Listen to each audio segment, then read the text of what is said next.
Today we're in my garden and we're going to be talking about dealing with what ifs. So your brain is super extra at imagining danger. But if you let anxiety and what ifs make your choices, your world is going to shrink and you're going to feel more anxious and powerless. So instead, we're going to talk about regaining your power through careful risk assessment and choosing acceptable risk.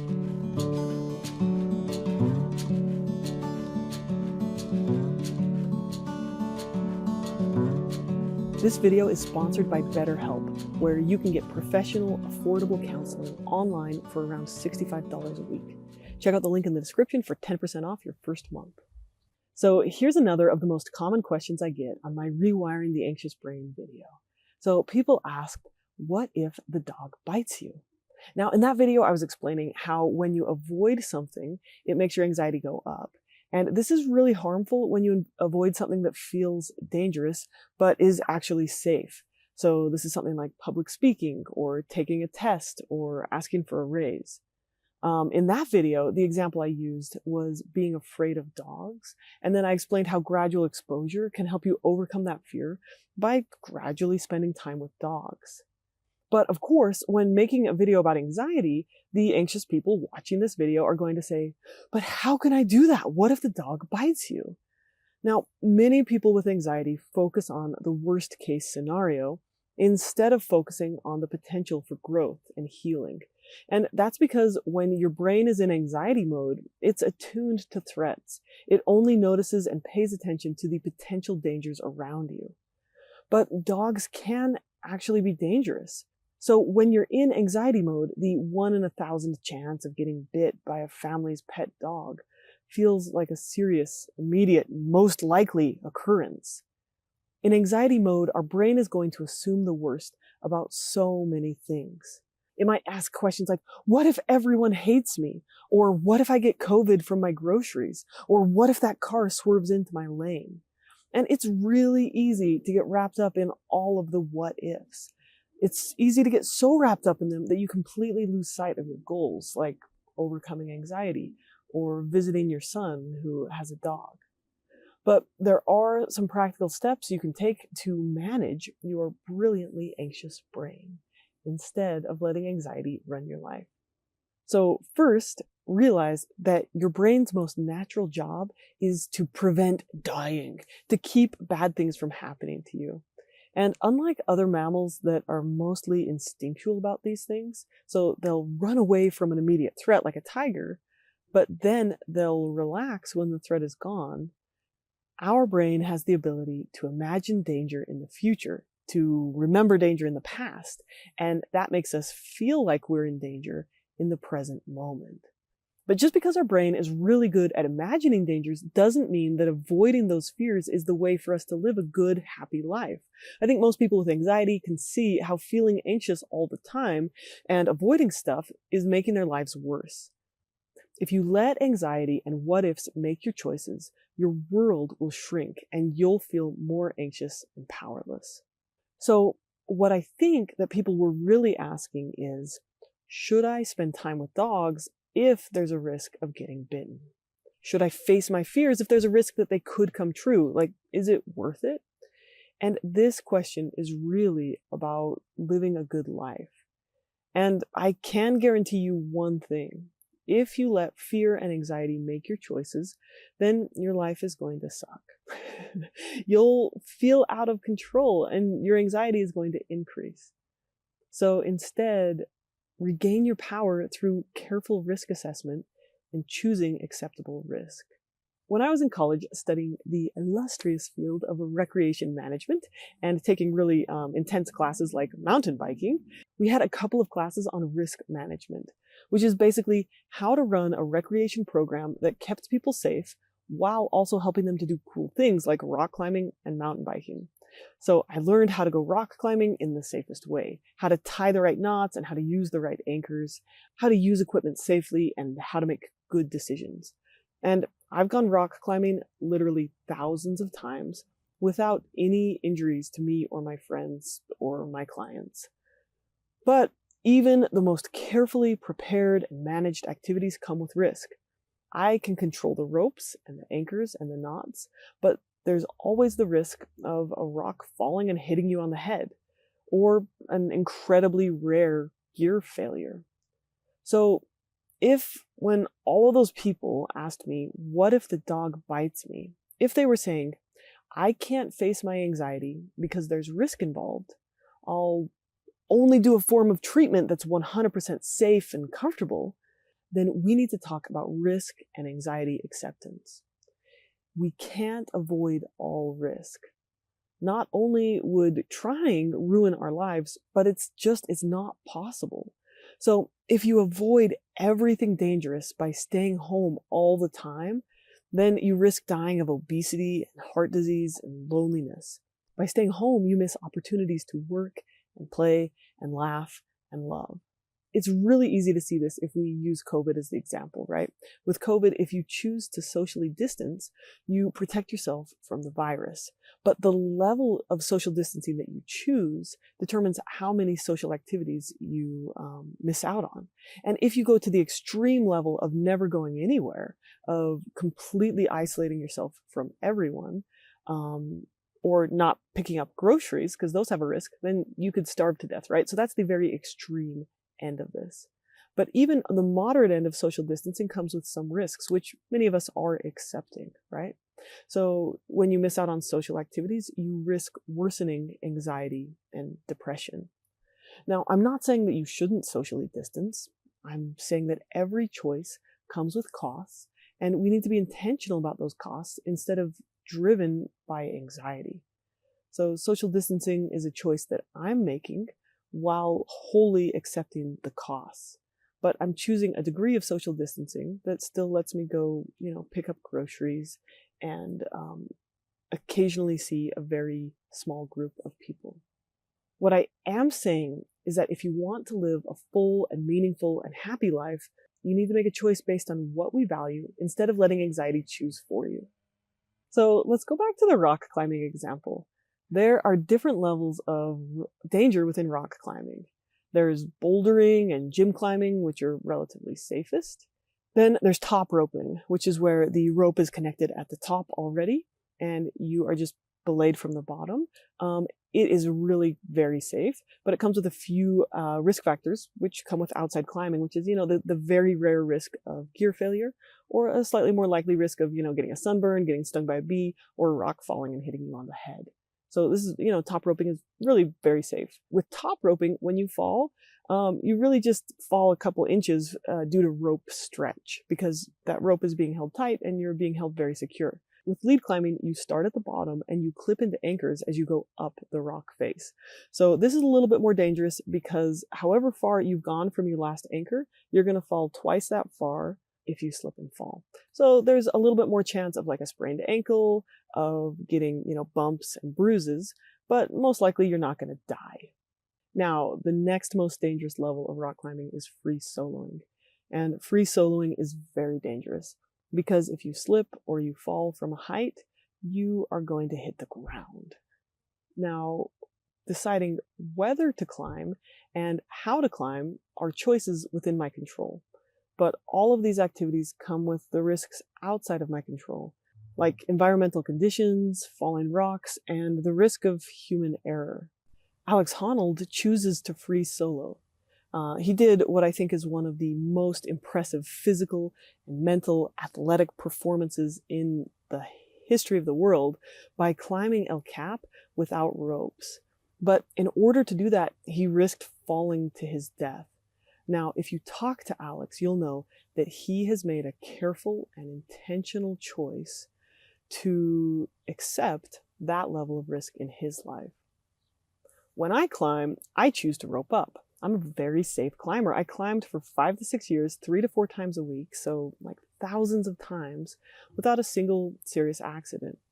But in order to climb, I do risk sprained ankles and rock falls and, the very rare potential risk for equipment failure. And for me, that is my level of acceptable risk, because climbing made my life better. Climbing helps me think clearly and solve problems and develop grit and face my fears. I'm actually afraid of heights, but I enjoy climbing. So I accept that. Now, some people choose not to climb because it doesn't add value to their life, or the value it adds isn't worth the pain or the risk. And that's okay too, as long as it's an intentional choice.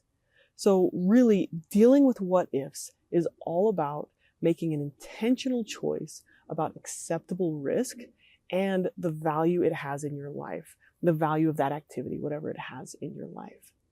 In my mind, it's a much greater risk to live your life in fear and reacting only to anxiety and trying to avoid anxiety in such a way that you no longer have choice in your life. You're not choosing what you want to be doing in your life.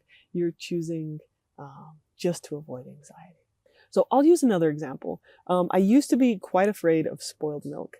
I had a couple bad experiences, and ever after that, I was scared to drink milk after it had been opened for a couple of days. So for years, I just threw the milk out if it had been opened for a couple of days. Now, this was probably an irrational fear, but it was with limited consequences. For me, it wasn't worth the time and the energy to overcome this fear because the costs on my life were so low. It was like $1 a week to just, throw out milk that I wasn't sure if it was good or bad. I was able to live a good life and not drink older milk. It wasn't worth it for me to spend a lot of time facing that anxiety because the cost was like $1 a week for me to just throw out old milk. But going back to the dog example, if you are missing out on important things in your life, like visiting a family member with a dog, or avoiding going out for walks because of fear of dogs, or if you run away screaming and crying from safe dogs that you see, then at some point you have to make a conscious choice about what is most valuable for you. And this is called risk acceptance. And it's an important part of managing anxiety. If you don't have dogs and you have no friends with dogs, then you miss out on little because of dog avoidance, then cool, like make the choice to avoid dogs, but don't let anxiety decide for you. Everything has a risk. You have to make choices about risk instead of letting anxiety make your choices for you. Make choices about what you want your life to be about instead of simply trying to avoid anxiety. What do you want your life to be about? Choose to live in a way that runs toward your values instead of simply running away from discomfort or anxiety. Now, real quick side note, just want to remind you that just because something feels dangerous doesn't mean that it is. The fear center of our brain is more instinctual than rational.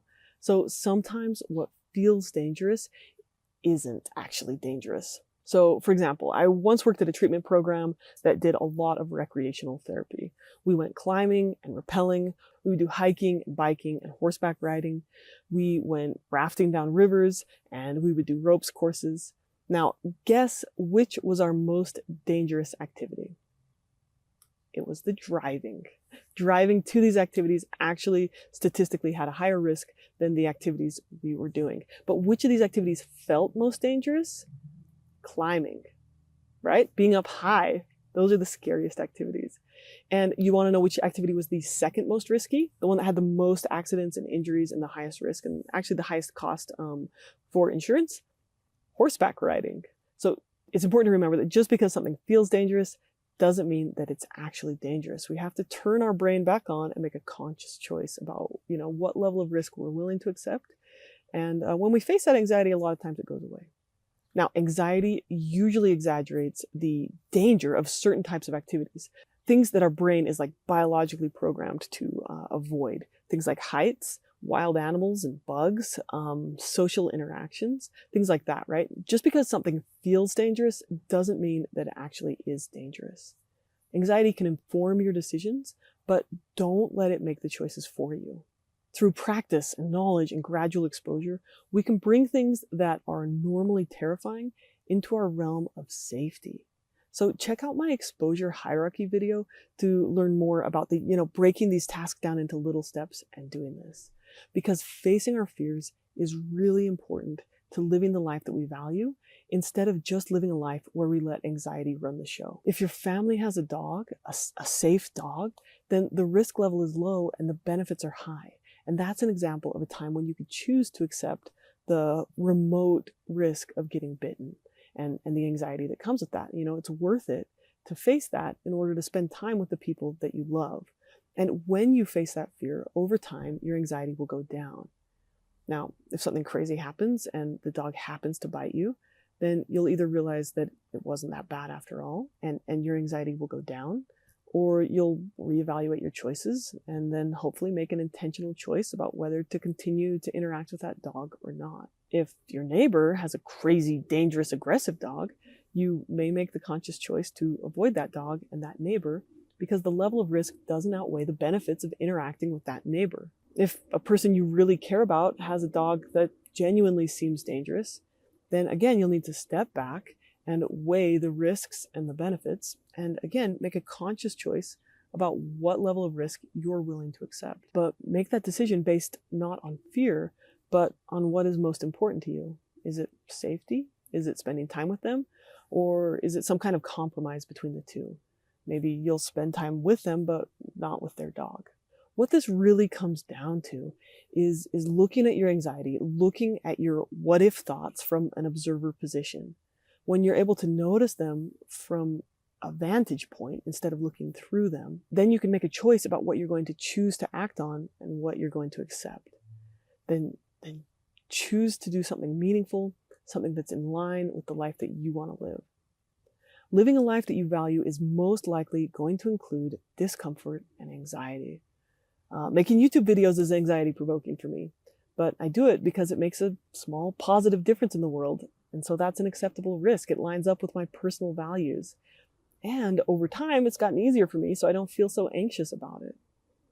Abraham Lincoln and Winston Churchill felt tremendous anxiety at times about continuing their respective wars when they saw the loss of life and the pain and the suffering of the people impacted. But they chose a path based on their values and their beliefs and the recognition that avoiding that anxiety would actually make things worse. So I bet that most people doing good feel anxiety. And while there is always the chance that the worst may happen, the choice you make, the decision you make about how much risk you accept should be based on your values and on conscious risk management skills instead of just on fear. So your life is bigger, it has more meaning and more purpose than just avoiding fear. If you want to overcome anxiety and take care of your life, then you need to spend some time figuring out what you want your life to be about instead of just anxiety avoidance. If you want to overcome anxiety and take control of your life, then you need to spend some time figuring out what you want your life to be about instead. What good do you want to bring to the world? Is it kindness? Is it love? Is it education? Is it a kick-butt invention, or is it a happy family? When you take the time to step back and look at what you really value, then it makes it worthwhile to face your fears, accept the what-ifs, take courage, and boldly move forward. I know that facing your anxiety can be scary, but in the long run, it's worthwhile. And as you do it, your anxiety is going to decrease. Hope you found this video helpful. Thank you for watching, and take care. If you appreciate mental health skills in concise little packages, please consider supporting this channel on Patreon.